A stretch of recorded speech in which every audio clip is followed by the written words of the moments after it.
ఆంధ్రప్రదేశ్లో కూటమిలో ఉన్నటువంటి పార్టీలు ఆ పార్టీల కోసం పనిచేస్తున్నటువంటి కార్యకర్తలను పట్టించుకోవాలని, వారి మనసు తెలుసుకోవాలి అంటూ ఈ మధ్యకాలంలో కొన్ని పత్రికలు వరుస కథనాలను ప్రచురిస్తున్నటువంటి నేపథ్యంలో కూటమిలో ఉన్నటువంటి పార్టీల అధినేతలు కార్యకర్తల మనసు తెలుసుకోవడంలో విఫలమవుతున్నారా? అందుకే అటువంటి కథనాలు వస్తున్నాయా?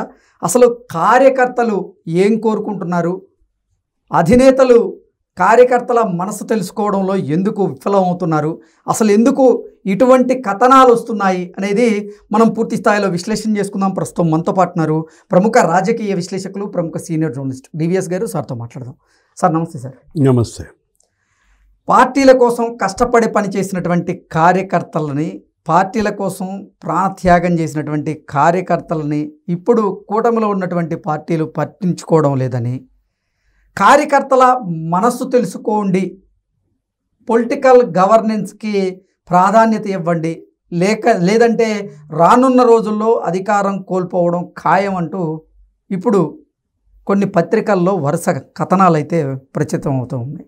ఏంటి సార్ అసలు కార్యకర్తల మనసు తెలుసుకోవడంలో కూటమి పార్టీల నేతలు, కూటమి పార్టీల అధినేతలు విఫలమవుతున్నారా? అందుకే ఈ కథనాలు వస్తున్నాయా? అసలు ఆ పార్టీల్లో ఏం జరుగుతుంది? కార్యకర్తల మనసు తెలుసుకోవడంలో వారు ఎందుకు ఫెయిల్ అవుతున్నారు అంటే ఏం చెప్తారు సార్? తెలుసా మనసా, తెలుసా మనసా అంటూ ఏదో ఒక పాట ఏదో సినిమాలో, అట్లాగే ఇప్పుడు మనసులు తెలుసుకున్నారా, తెలుసుకోవట్లేదా?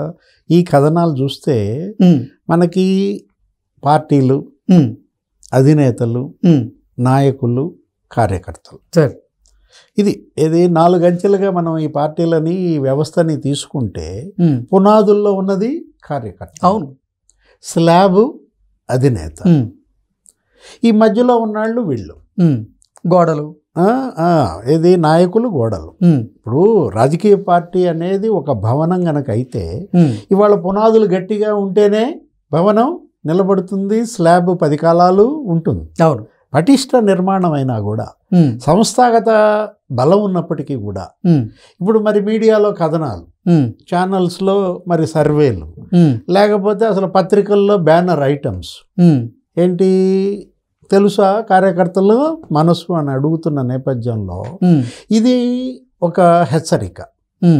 అదే కాదు, కూటమి పార్టీలో ఉన్నటువంటి కొంతమంది ఎమ్మెల్యేలు దూకుడుగా వ్యవహరిస్తున్నారని, ఆ దూకుడుకి గనక కళ్ళెం వేయకపోతే రానున్న రోజుల్లో ఇప్పుడు కూటమిలో ఉన్నటువంటి పార్టీలు ఇబ్బందులు ఎదుర్కోక తప్పదు అన్నట్లుగా హెచ్చరించేటువంటి ప్రయత్నం కొన్ని పత్రికలు చేస్తుంది. అంటే బిల్డింగ్ నీకు తెలుసు, మీ ఇంట్లో సార్ గోడకి కొద్దిగా చీమ పొగులు వస్తుంటాయి. ఇల్లు కట్టుకున్నావు కృష్ణ, ఇప్పుడు ఈ పునాదులు, గోడలు, ఫ్లోరింగు, స్లాబ్ మాట్లాడుతున్నావు కదా, మరి గోడలు నువ్వు అన్న నాయకులకి అక్కడక్కడ బీటలు వస్తున్నాయా? ఇప్పుడు అది చీమ పొగులేదు అంటారు, అదైతే లేపేసి మళ్ళీ కాంక్రీట్ చేసుకుంటుంటాం, మళ్ళీ అది ఇదైపోతుంది. ఇది నిజంగా మరి నాయకుల దూకుడు, అది చీమ పొగులా లేకపోతే అసలు అది పెద్ద పొగుళ్ళు అవుతాయా? ఇవాళ బీటలు వారే అవకాశం ఉందంటారు. ఇప్పుడు దీన్ని ఎలా చూడాలి మనం? Danger bells. నీకు మామూలుగానే అక్కడ హెచ్చరికలు వేస్తుంటావు సార్, ఉండేది ఆ తీర ప్రాంతంలోనేగా. నువ్వు కూడా సార్, నువ్వు ప్రకాశం జిల్లా తీర ప్రాంతం అయితే నాది గుంటూరు జిల్లా తీర ప్రాంతం అనుకో. అక్కడ మామూలుగా మనకు వేస్తుంటారు, ఫ్లాగ్స్ ఎగురుతూ ఉంటాయి. మన ఆ పోర్టుల దగ్గర ఏంటి ప్రమాద హెచ్చరికలు మామూలుగా తెలుపు, గ్రీన్, రకరకాల రంగుల్లో వస్తుంటాయి. ఇది ఒక ప్రమాద హెచ్చరికగా మనం చూడాలా? ఓకే, కూటమి ప్రభుత్వం ఏర్పడి వాళ్ళ ఏడాదైన సందర్భంగా డేంజర్ బెల్ సార్, మొదటి డేంజర్ బెల్, మొదటి ప్రమాద హెచ్చరిక ఈ మీడియా ఎగరేస్తుందా? ఎందుకంటే ఇవాళ మరి ప్రాణాలు త్యాగం చేసి పార్టీని నిలబెట్టిన కార్యకర్తలు, జగన్మోహన్ రెడ్డి 5 ఏళ్ల పాలనలో వాళ్ళు చూసిన నరకం. ఇప్పుడు తెలుగుదేశం పార్టీ అదేంటి వాళ్ళ 43 ఏళ్ల చరిత్ర అనుకో. మరి ఈ పార్టీ ఈ ప్రస్థానంలో అనేక మందిని ప్రతిపక్షాల నాయకుల్ని ఎదుర్కొంది, పెద్ద పెద్ద వాళ్ళని ఎదుర్కొన్నది. విజయ్ భాస్కర్ రెడ్డి దగ్గర నుంచి, నేదురుపల్లి జనార్దన్ రెడ్డి దగ్గర నుంచి, లేకపోతే మొన్నటి రాజశేఖర్ రెడ్డి దాకా, ఇప్పుడు జగన్మోహన్ రెడ్డి దాకా. అంటే కార్యకర్తలే పార్టీకి సంబంధించినటువంటి జెండాలను భుజాన మోస్తూ, కార్యకర్తలు పార్టీ కోసం అహర్నిశలు కష్టపడి అంటే కొంతమంది ప్రాణత్యాగాలకు కూడా సిద్ధమయ్యారు.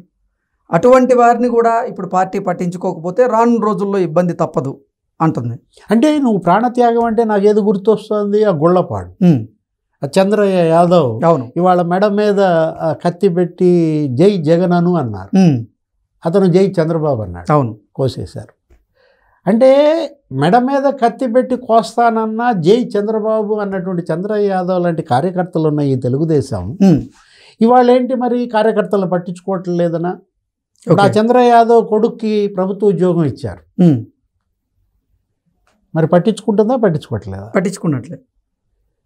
ఇప్పుడు అట్లాగే ఆ అంజిరెడ్డి తాతో ఏదో అంటుంటారు, మొన్నటి గెలుపులో ప్రధాన పాత్ర వీళ్ళే. అసలు మామూలుగా వీళ్ళ యొక్క హీరో వర్షిప్ అప్పుడు నీకు తెలుగుదేశం పార్టీని ఎలివేట్ చేయటం కాదు, ఇవాళ మరి నీకు 135 ఎమ్మెల్యే స్థానాలు వచ్చినాయి అంటే 94% సీట్లు వాళ్ళ కూటమి కొట్టిందంటే 54% మరి ఓట్ బ్యాంక్ వీళ్ళకి వచ్చిందంటే అలా త్యాగాలు. ఏది చంద్రయ్య యాదవ్, అంజిరెడ్డి తాత ఏం చేశాడు లోకల్ బాడీ ఎలక్షన్లో నీకు గుర్తుండే ఉంటుంది, పుంగనూరు పెద్దిరెడ్డి రామచంద్రారెడ్డి ఊరు, ఏంటి అతను నామినేషన్ ఏమీ లేదు, అవును లాక్కున్నారు. అసలు ఆడు మీసం మెలేసి అంజిరెడ్డి తాత తొడగొట్టాడు, ఎవడు రా నన్ను ఆపేదని చెప్పి వెళ్ళి నామినేషన్ వేశాడు. అంటే ఇన్స్పిరేషన్. వీళ్ళంతా స్ఫూర్తి ప్రదాతలుగా మిగులుతారు. తెలుగుదేశం పార్టీ అక్కడ దాకా ఎందుకు నీకు రెంట చింతల, మంద రెంట చింతలే కదా, మనం పల్నాడే కదా.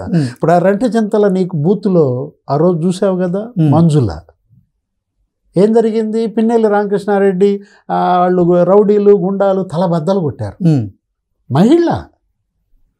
ఏది ఇవాళ ఆ మంజులారెడ్డి తల నుంచి నిలువున చీలిపోయింది, తల రక్తం ఓడుతోంది, మొత్తం కారుతోంది, బూత్లో నుంచి బయటికి రానంది, పోలింగ్ బూత్లో నుంచి బయటకు వచ్చే ప్రసక్తే లేదు పోమంది. ఒకవైపు ఏమో దారాలు, అమ్మాయి వెళ్ళి కట్టు కట్టించుకురా, నీ బదులు ఇంకొకడు కూర్చుంటాడంటే పొరపాటును కూడా బూత్ వదిలే ప్రసక్తే లేదని రక్తం ఓడుతూ పోలింగ్ బూత్లో కూర్చున్న మంజులారెడ్డి ఏ కార్యకర్త, ఎలాంటి కార్యకర్త? అంటే వీళ్ళు ప్రాణాలు పణంగా పెట్టి పార్టీని బతికిచ్చినటువంటి ఈ స్ఫూర్తి ప్రదాతలు. మరి మంజులారెడ్డికి పదవి ఇచ్చారా? ఇలేదా? ఇచ్చారు కదా, కార్పొరేషన్ చైర్మన్ ఏదో చేశారు కదా, అదేదో ఈ హస్తకళలు లేపాక్షి కార్పొరేషన్ చైర్మన్గా ఉన్నారు ఆమె.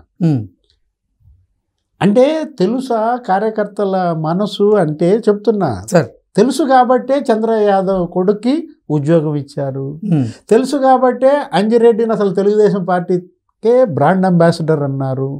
ఇప్పుడు తెలుసు కాబట్టే మంజులారెడ్డికి కార్పొరేషన్ చైర్మన్ ఇచ్చారు, అన్నీ ఇస్తున్నారు, ఇవ్వటమేమీ తగ్గటం లేదు. అంటే కూటమిలో ఉన్నటువంటి ఇతర పార్టీల పరిస్థితి ఏంటి సార్? ఇప్పుడు ఇవాళ మనం చూసాం మహానాడు, ఒక తెలుగుదేశం మొన్న జరిగిన మహానాడులో ఏంటి నీకు క్యాడర్ ఈజ్ ద బాస్ అన్నారు. అవును, కార్యకర్తే బాస్.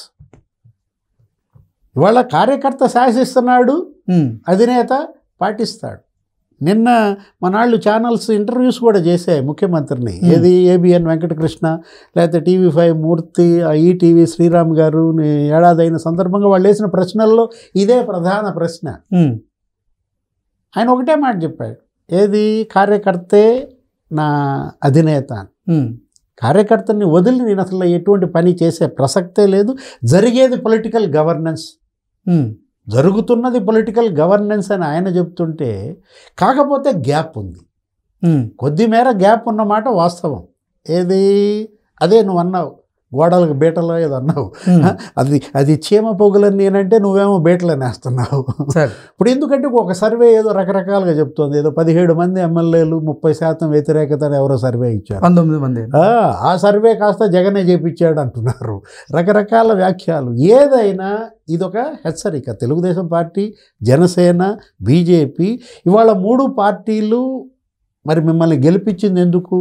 కార్యకర్తలు ఇవాళ బీజేపీ వాళ్ళు మరి చూశారు, వాళ్ళు నరకం చూశారు. కావల్లో ఆ బీజేపీ జిల్లా నాయకుడిని మెడ మీద బూట్కాలు తొక్కాడు అక్కడ ఉన్న డిఎస్పీ.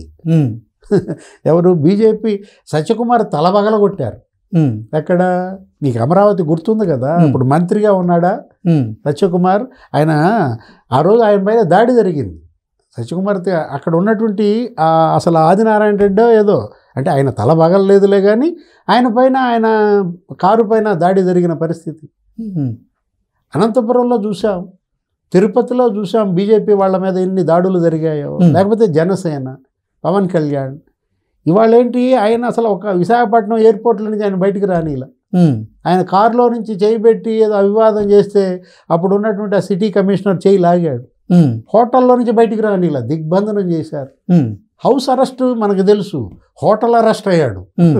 ఎవరు?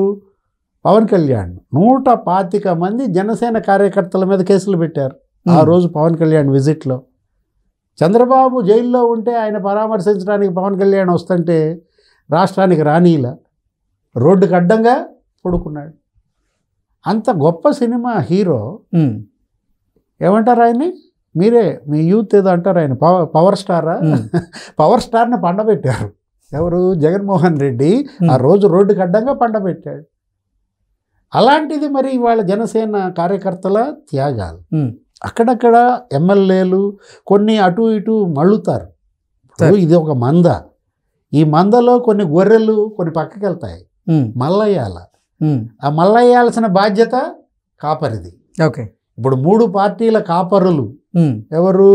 3 మందల్ని సరిగ్గా మల్లేసుకుంటున్నారా లేదా? కొన్ని దొంగ గొడ్డు ఉంటాయి, ఓకే, అవి అటు ఇటు పోతుంటాయి. వాటిని మళ్ళీ పట్టురావాలి, మళ్ళీ మందలో కలపాలి, తీసుకువెళ్ళాలి.